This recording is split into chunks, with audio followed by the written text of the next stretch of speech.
कैसे हम top score करें, कैसे मैं चले। तैयारी आपकी नहीं है, अब तैयारी करनी, क्या शेड्यूल करना, आप टॉप पे कैसे आओगे, ये सिचुएशन जो है ना, इससे जो निकल गया ना, वही आगे सफल होता है। हर आदमी की लाइफ में ऐसी सिचुएशन आती है कि सब कुछ अचानक से आता है। अब अचानक पे आप क्या करोगे भाई?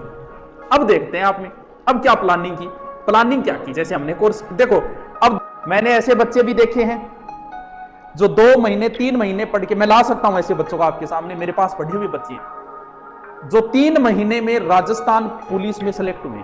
और मैं ऐसे भी बच्चों को जानता हूं जिन्हें 3 साल हो गई, सिलेक्शन नहीं हुआ। गुरुजी ये क्या है, 3 महीने वाला हो गया था? क्योंकि डिपेंड करता है कि लास्ट टाइम में आप कितनी मेहनत करते हो, कितनी अपनी नजरों के सामने से निकाल पाते हो। 3 साल की तैयारी, 3 महीने की तैयारी, ये डिपेंड नहीं करती। 3 महीने में भी बहुत कुछ कर सकते हो, 2 महीने आपके पास, लेकिन एक अच्छा मैनेजमेंट और अच्छे तरीके से अगर आप पढ़ो तो 2 महीने में भी आप बहुत कुछ कर सकते हो। अलग अलग प्रकार के स्टूडेंट हैं, सारे प्रकार के हैं, लेकिन सबसे बड़ी समस्या है आप अब घर पे बैठे। अब आपको सोचना है कि आपके घर पे तैयारी हो रही है कि नहीं हो रही, भी मुझे क्या पता, भी आपके घर का मुझे नहीं पता। जो बंदा वर्तमान में घर पे है और 12 घंटे 10 घंटे, अब पूछेंगे सर कितना घंटा पढ़ा सिलेक्शन हो जाए, अरे तो यार पढ़ाई में तो क्या घंटा देखे। पढ़ने वाला, भगवान की भक्ति करने वाला कभी समय नहीं देखता, और जो पढ़ते पढ़ते टाइम देखते हैं ना, उनका सिलेक्शन नहीं होता। पढ़ते पढ़ते टाइम देखो तब को, और 3 घंटा होगी मन पढ़ता, तब होता है सिलेक्शन। एक चीज हमेशा ध्यान रखना, पढ़ाई करते समय वो लास्ट टाइम आता है कि अब सोएंगे यार, उस समय आप बल्ब को बंद करते हो, बंद तो करोगे, चालू ही रखो, हाँ गुरुजी बंद करा। उस समय जब आप बल्ब को बंद करते हो, उस समय दिमाग में 2 बातें आती है, ध्यान रखना दोनों बातें। कौन सी बात आ रही है? एक बात तो यह आती है कि मैं और भी पढ़ सकता हूं,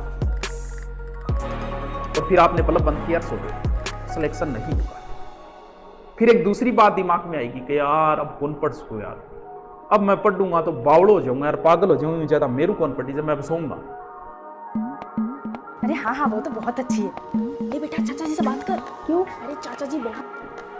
आप एकदम सही ट्रैक के ऊपर। 90% बच्चे वो हैं कि ठीक है रे, गानो ही हो गया, आज तो राम काटती 3 पे चाहिए, चलो अब सोएंगे, बल्ब बंद, सोएगो नहीं, फिर मोबाइल चलेगो, व्हाट्सएप चलेगो, फेसबुक चलेगो, यूट्यूब चलेगो, उनका नहीं होता। और जो बल्ब बंद करते ही तुरंत हो गया उनका। अब आप पे डिपेंड है कि आप इस सिचुएशन को कैसे टैकल करते हो 2 महीने। क्या आप मैनेजमेंट का कुछ सोचा है? अचानक आज से उठाव आया कहीं तो जा लिया आप पहली दुकान पर किताब खरीदने, जबकि मैं स्पेशल कह रहा कि नयो बेंच लॉन्च करूंगा, आज भी 39 कोर्स बिके, मैं सोचूंगा बांगो के करूं, नए बेंच में काउंट करूं, पुरानी में करूं, पुरानी में कर दिया तो लाइव नहीं दे पाएंगे आधी क्लासें, क्योंकि आधा सिलेबस हो गया, वो आज ही ले लियो, बोलो रा बस ले लियो, जबकि मैं स्पष्ट कह रहा एक बार ना लियो कोर्स, 2 दिन रुक जाओ, मैं स्कीम ले आऊं, बिंग ले ली। अब ऑनलाइन पढ़े कि नहीं पढ़े कि किताबें, पहली बात तो ये 2 महीने जो है ना, 2 महीने का मैनेजमेंट ही आपके सिलेक्शन का आधार है। 2 महीने में आप कैसे पढ़ते हो, कितना पढ़ते हो। नंबर 1 बात, अगर गांव में, मुझे पता है आप गांव पे हो, घर पे आपसे तैयारी नहीं हो रही, आपकी तैयारी छूट चुकी है, मैं अच्छी तरीके से जानता हूं।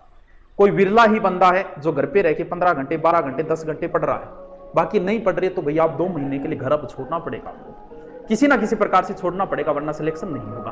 क्यों? क्योंकि आपका पढ़ा हुआ सब कुछ है, लेकिन उसको रिपीट कैसे मारोगे। तो फिर आप अपने नजदीक शहर या आपके गांव में कोई रूम ले लो, 1000-1500 का। अभी लाइब्रेरी नहीं खुली, ऑफलाइन कोचिंग है तो खुली नहीं, लाइब्रेरी अगर खुल जाती तो मैं आपको लाइब्रेरी की राय देता कि लाइब्रेरी में जाओ, 10-12 घंटे वहीं बिताओ, लेकिन लाइब्रेरी भी अभी नहीं खुली, हो सकता है खुल सकती है तो लाइब्रेरी के अंदर जाके पढ़ो। अगर घर पे पढ़ाई नहीं हो पा रही है तो आपसे रिक्वेस्ट है मेरी कि अब 2 महीने छोड़ दो, क्योंकि मान के चलो कि 99% पेपर होगा, क्योंकि सरकार पे प्रेशर ही ऐसा पड़ गया, दबाव ही युवाओं का ऐसा पड़ा कि अब करवाना ही पड़ेगा पेपर, और इतना ही टाइम बचा है। अब इस टाइम को कैसे मैनेज करना है। अब अलग अलग प्रकार के आएंगे, आपको बताने वाले मोटिवेटर भी आएंगे, आ गए और भी आएंगे। अब मोटिवेटर बताने वालों की, कईयों की तो फिक्स बातें होती हैं, अब ऐसे भी बताने वाले आएंगे। अब ऑनलाइन स्कीमें आएगी दोस्तों, इनके चक्रों में मत फंसना। किताबें बेचने वाले भी आएंगे, अरे हर प्रकार के हैं, स्टूडेंट भी हर प्रकार के हैं। 17 लाखों में से ऐसे स्टूडेंट जो ऑनलाइन पढ़ना चाहते हैं।